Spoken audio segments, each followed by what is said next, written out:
brand new edition of Evan and Tiki. We have a lot to cover. Giancarlo is on his way back. We have an update on the possibilities of the Yankees and/or Mets trading for Jacob deGrom. We got a brand new edition of Posted and Toasted coming up at 3:30. But let's all read the tea leaves together. Here is what we know about the search the Knicks are on for their next head coach. We know they want Jason Kidd, and I think that's become obvious over the last couple of days. What we don't know is if the Dallas Mavericks are going to oblige. And I'll tell you this, Teak, the longer this drags out without a Brian Windhorst or Shams Charania or Ian Begley report that simply says the Knicks requested and were denied permission to talk to Jason Kidd, the longer that it's probably going to happen. Right. Because Dallas hasn't unequivocally said no. The Knicks are still interested, which makes you believe a lot of behind-the-scenes stuff's going on right now between the Knicks and Jason Kidd. And if that interest is mutual and Dallas is willing to let go, he's going to be the next head coach of the New York Knicks. Well, the one thing that worries you is that this feels like Plan A. Right? It's the one name that has been consistent, especially after Jay Wright said, I'm not interested. But if this is Plan A and you haven't yet requested permission, to your point, even if permission is granted and you work out some sort of deal, there is going to need to be some compensation that's given back, and likely draft picks, what the Knicks don't have a ton of. And if this is Plan A, what happens if it falls through? Then you go to Plan B. But is there a Plan B? Yeah. I mean, you fired one of, and if there is a Plan B, is it demonstrably better than Tom Thibodeau? And I think the answer can't be yes. Oh, I think the answer is definitely yes. And I disagree with you. And Sean made this point a few days ago, and I politely disagree with you, gentlemen, in that I think the New York Knicks determined that Tom Thibodeau wasn't the guy. And I think they determined it for a variety of reasons, some of which being the exit interviews they had with players last week. And once they make the determination that he's not the guy, you move on. Okay, but you fire him without without an idea how to replace him. Well, I think they have an idea. They have a list probably, and Jason Kidd's. It sounds right now Jason Kidd's atop the list. That's who they prefer. Yes, but you don't know you're going to get Jason Kidd. You don't know. I mean, you could obviously go get those names that are out there. Taylor Jenkins is the one that I suggested. But there's a lot of veterans that are out there. But are they better than what Tom Thibodeau was providing? I think the Knicks have determined the answer is yes. And by the way, it's not fair because Tom Thibodeau's had a great resume. So you're right. Are they better as coaches than Tom Thibodeau? Probably not. But are they best for this team in this situation with this roster? Leon Rose is determined, yes. He's determined, and I mostly agree with him, that Tom Thibodeau, or they got the most out of Tom Thibodeau with this roster. So it's basically anybody but Tom Thibodeau. Give me a viable coach, but anyone but Tom Thibodeau. You're phrasing that very harshly. That's what it sounds like. But that's very harsh. That's what I'm hearing. Because he was good. He got them obviously consistently into the postseason, second round, and ultimately to the Eastern Conference Finals, but he's too hard, or he doesn't prepare well enough, or X's and O's on game day aren't good enough. Whatever it may be, we're going to just replace him with someone else, even though you don't know who that someone else is going to be. It just sounds like an odd plan. I'm not saying it's bad, because it could work out, but it feels odd not having a direction. And it seems as if everything that we hear, and it's all good. Look, the Knicks don't leak anything, so maybe this is just reporter speculation. You got to say something about the Knicks, so let's just throw it against the wall and see if it maybe sticks. But it just feels like everything you're hearing is a lot of maybes and what ifs. Well, but here's where I disagree with you, and you're not the only one who has said this. I think I heard Jerry Recco say this morning. The idea of, well, if the Knicks aren't getting their first option, then they had no plan. No, I disagree with you. The New York Knicks determined last week that Tom Thibodeau is not the guy. Now, we can argue about that till we're blue in the face. We could spend more weeks and more months arguing it. Yeah. Completely fine. No, it's pointless because it's past history. It doesn't matter. They determined whether it's what the players said in exit interviews, whether it's his inability to kind of change, whatever the reason they came up with, they determined he's not the guy. Once you've determined that, you don't say, well, let me see what's out there. If I can't get anyone better, let me stick with the guy I've already determined is not the answer.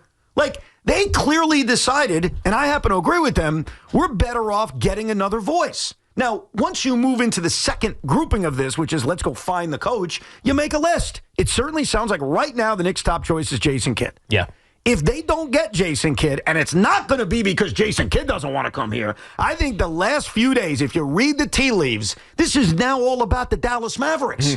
This is about them deciding, are we going to tell Jason Kidd too freaking bad? Too bad. You want to coach the Knicks? Who cares? Yeah, but then they got to go find a new coach. No. They can say, screw you, you're coaching the team. Yeah. They've got three options here. Option number one is, hey, Jason, sorry, you are the coach of the Dallas Mavericks. Much like a year ago or 2 years ago, I'm trying to remember the timeline, the Phoenix Suns tried to steal Chauncey Billups away. Well, the Trailblazers said no, just like the Rockets said no on Ime Udoka. Teams have a right to say, you're not stealing our head coach. Right. And then that guy either says, okay, I'm the coach here, let's go, I'm happy, or that guy can be miserable. Now, I know Jason Kidd. I know him way too well. Not as a human, but just watching him from afar. If he's miserable, he's going to let you know he's miserable. But he hasn't said he's miserable. He hasn't said anything yet. We haven't got any indication from people close to Jason Kidd or the Dallas Mavericks organization. No, we don't know. Here's what we know. The fact that this is still a story and it's been 5 days means there's a mutual interest between the Knicks and Jason. Right. Jay Wright crushed it. Said, hey, you know what? I don't want this. I'm staying retired or whatever, staying in the broadcast booth. And so it was out there for a second and then it was gone. Gone. Talking about Jay Wright. Yep. Jason Kidd is still out there. Ime Udoka, gone. The Houston Rockets made it very clear through leaking stories out, we're not giving permission to the Knicks to interview Ime Udoka. The fact that this has been 5 days and there hasn't been a clear, we're not allowing this, means there's an interest on the Knicks side and there's an interest on Jason Kidd's side. But what Dallas has to decide is, are they going to tell Jason Kidd too bad after waiting around for 5 days? Is this a negotiation, which I'm starting to think it is. I'm starting to think Jason Kidd's going to be the head coach of the New York Knicks, and what the Mavericks are doing right now is they're negotiating what second-round pick they're going to get. And that was your original point. The less that we hear, the less confirmation or denial that we get from either the Knicks or the Dallas Mavericks means that they're actually talking to 100%. The more this goes on, because, again, the Jason Kidd name kind of started late Thursday, early Friday. That was 5 days ago. And the fact that it's still out there, and Brian Windhorst reported earlier today, there's a mutual interest between Kidd and the Knicks. The ball is in Dallas's court, leads you to believe that this is going to happen. And it's just a matter of how Dallas wants to let this thing play out. So the longer this goes on, the more I believe Jason Kidd's going to be the next head coach of the New York Knicks. Now, Knicks fans, here's the question you got to ask yourselves. Do you want that? And I was thinking about this long and hard. There are a lot of positives about Jason Kidd. Yeah, of course. There's also a lot of negatives about Jason Kidd. Well, I mean, the positives are obviously played, and he was hugely successful, won a championship, and then but he also transitioned right away to being a coach and was pretty good as a coach as well. Yep. Both as an assistant, where he won a championship with LA, but then as a head coach as well, as we've seen. He got to the NBA Finals a year ago, so you know that the pedigree is there to be a good coach. The question is, does he perfectly fit what you're trying to do to catapult you into the NBA Finals and maybe win a championship? And the reason I think the answer is yes is because who else are you calling on? So he's the best of the availables he's the best in your of mind? The availables, even if you count the retreads. Yeah. So, because it's ultimately always going to be a little bit of a crapshoot. You don't know how we know he knows Jalen Brunson. We know that he's has an affinity for some of these other guys that are on this team. But, I mean, you don't know. Right. You don't know if they're going to mesh. You don't know if Josh Hart's going to be like, well, I have no role in this offense either, just like I didn't have a role in Tom Thibodeau's offense or scheme. So it's still a risk, but I do think it is the best of the risk. The question I throw at them, though, is why does this feel like it's taking forever and just kind of floating in nothingness? Well, I think the taking forever is the negotiation part. But if it comes out today, and it may well come out in the next couple of days, that's it. The Knicks are hiring Jason Kidd.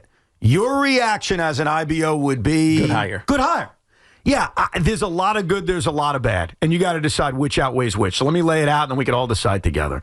Here's the positive. He's got experience. For anyone out there who says, hey, this is a high-pressure job with championship aspirations, I don't want to risk it on an inexperienced head coach like Johnny Bryant, Jason Kidd supplies that. And he's also coached in some high-pressurized situations. Right. He's also been in L.A., and obviously with Brooklyn, it's a different situation. But you know what? He's not afraid of being in the spotlight. No question. And from that standpoint, I think that's an A if I'm ranking that aspect of him. I don't think he's afraid of the media. And here's one of the big jobs of being the head coach of the New York Knicks. Since no one else talks to the media, not Leon Rose, not James Dolan, nobody, you're the spokesperson. Like, you're the White House press secretary, and oh, by the way, the president never speaks. Right. So your job communicating, and you communicate every day. Because when there's a game, you're communicating before the game. When there's a game, you're communicating after the game. You're answering for everything the organization does. I think Jason Kidd has such a I don't give a crap attitude that he'll handle that perfectly. Right. He'll laugh at Ian Begley's questions or Stefan Bondi's questions, and he won't answer anything he doesn't want to answer. He's got a lot of experience handling the New York media. Right. So that's a plus. Like Aaron Glenn. Like Aaron Glenn. Yeah. The difference is Jason Kidd has coaching experience. Right. Aaron Glenn hasn't done that yet. The negatives with Jason Kidd, number one, he's a snake. We just all have to understand that. And I say What that. do you mean? Explain that. What do I mean? Yeah, explain it. What do I mean? Yeah, explain what that means. Okay. He didn't like where he was. He faked a migraine. He wanted a coach fired in college. He got him fired. He wanted a coach fired in the NBA. He got him fired. So LeBron James? He wanted to. You want me to ask my opinion on LeBron James? Is he a snake? He's got some snake qualities, but not quite like Jason Kidd. And I'll throw one more at you. When he wanted to leave a franchise, he went in for the power play of, I want to take the whole kingdom, until he forced the trade to another franchise to coach that team. He's a snake. And as long as we go in eyes wide open on what he is and who he is, that's okay. That's another thing about him. I'll tell you another huge positive about him. And this may be the reason that as much back and forth as I have about Jason the candidate, I edge towards the side of just go hire him, is his relationship with Jalen Brunson. It is clear, and we played a clip yesterday of Jalen talking about playing for Jason Kidd, that Jalen Brunson has a great respect for Jason Kidd. And I believe a big part of your job as an NBA head coach, we'll talk about the X's and O's, we'll talk about the rotations, we'll talk about the proper timeouts. It is communicating with your best players. Yeah, and he already has that with the Knicks' best player. Yeah, the relationship with this star is hugely important.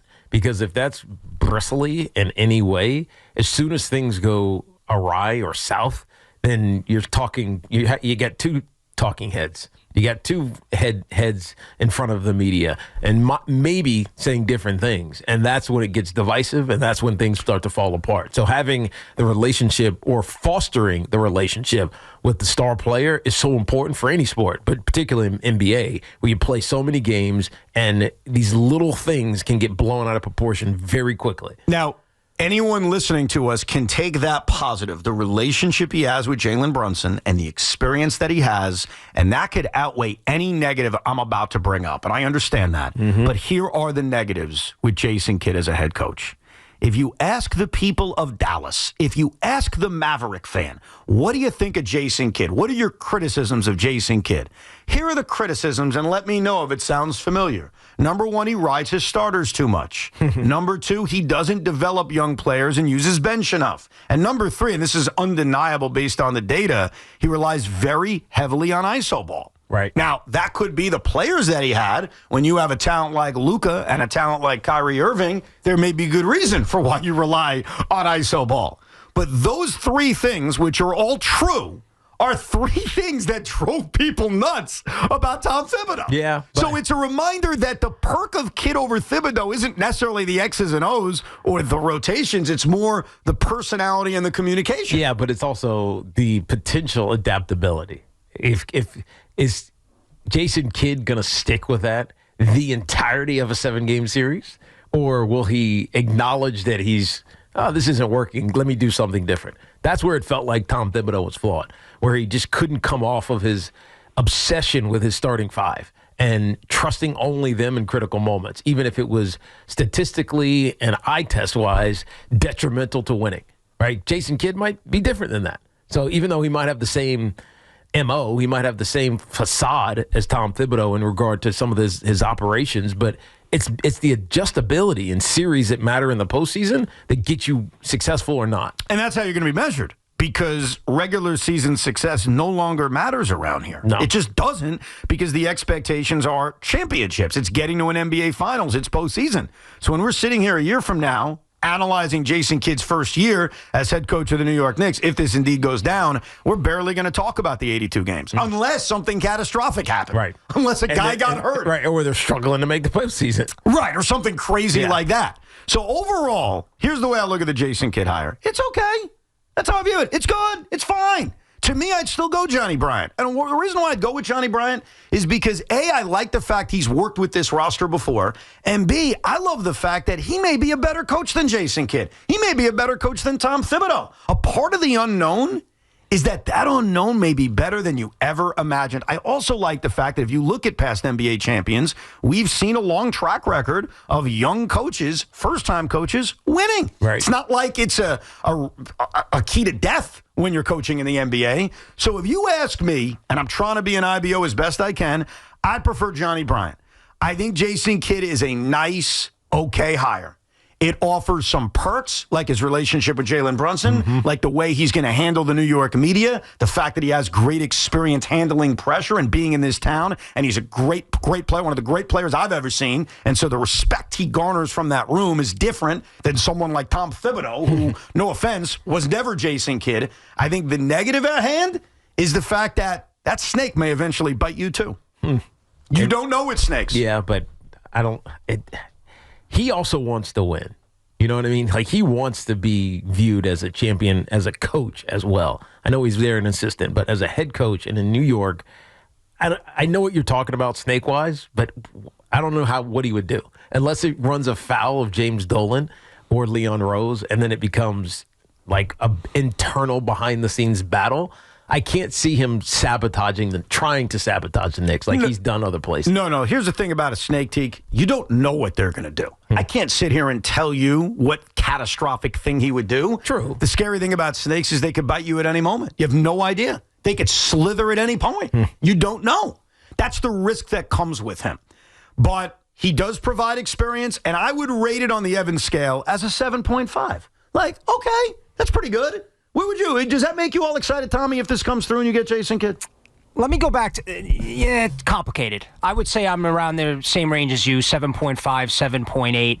When you lay out the negatives of Jason Kidd, as far as not playing the bench, not developing young players, if they hire Jason Kidd, it makes sense that they're going to trade for Giannis, trade for Kevin Durant, and they're not going to have a bench. And they want star players a la, dare I say this, Steve Nash with the star players in Brooklyn, and Jason Kidd feels like a guy that can handle star players more than a Johnny Bryant. So if they're really interested in Jason Kidd, then these reports we hear from Shams that they went after Durant or the tsunami-like offer for Giannis makes sense, and Kidd is more part of that puzzle. Johnny Bryant would be the hire to develop the team they already have in the young players like Kolek, Dadier, Huck Porty if he hangs around, etc. So I'd be around 7.75 on Jason That's Kidd. the thing about Jason Kidd. And we'll hear from Knicks fans, 888-808-1019. My impression is, and I know sometimes we're extreme in society, either something's the greatest thing in the world or it absolutely sucks and you lose your mind. I don't think Jason Kidd is either. I don't think he's a slam dunk, let's have a party, this is amazing, nor do I think it's, oh my God, you're Jason Kidd, how could you hire him? I think he's a complicated figure. True, but with a team that is positioned and rostered currently to be viable to get to and win a championship, the last thing you want to do is hire somebody who screws it up. So Jason Kidd gives you less risk in that. Knick fans, do you want Jason Kidd? Because all the signs are pointing towards this eventually being a marriage that gets consummated.